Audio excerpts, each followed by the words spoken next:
In this video, I will be distinguishing completion. Completion is a state of being. It's a state where one lives in love, surrendered to love and surrendered to the present moment. The opposite would be a state of fear, a state of living in past trauma, where one is easily triggered or being run by old belief systems and perhaps living in fear of the future. Um, so completion is the opposite of that, where one feels complete and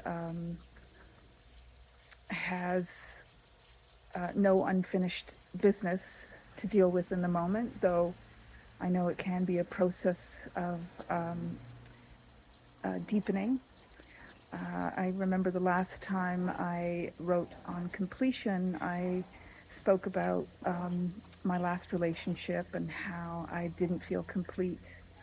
Even though it had finished, it wasn't complete because I had this yearning for a friendship and realized that perhaps some of that was due to ego because of the status I got from being with someone who was so accomplished in the music industry.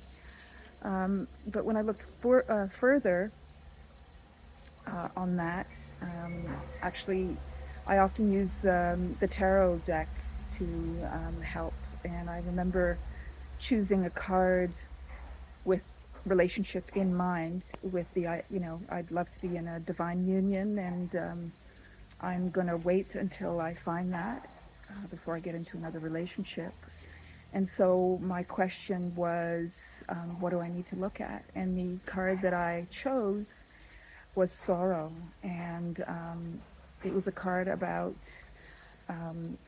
any sorrow to do with past relationship that involved triads, which was interesting because from a young age, I wasn't allowed to get close to my dad because it would threaten my mother, because my mother was so insecure. She was an orphan, and so that pattern of being in a triad in loving relationships, in my love relationships, has been a pattern. So it pointed to needing to let go of the sorrow in certain, there were, two relationships that I realized, yeah, there's still sorrow there. And so I was able to do that work and feel into it, and now I feel complete and I feel ready for when the time comes and when a divine union appears.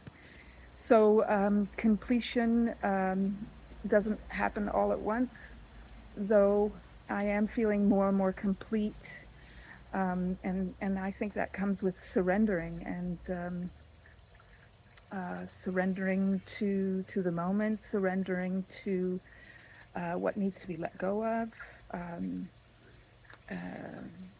Being in the village last month, really, I felt like my dysfunction was right here, my need for significance, and it was so heightened. And I don't think I would have been able to take that mirror 15, 20 years ago. I would have been too much in my shame to really to look at that and to have enough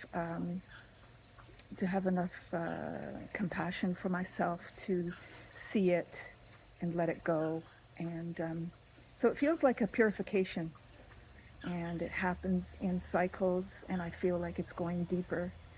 And ultimately, it's getting back to God and becoming a co-creator and really owning that.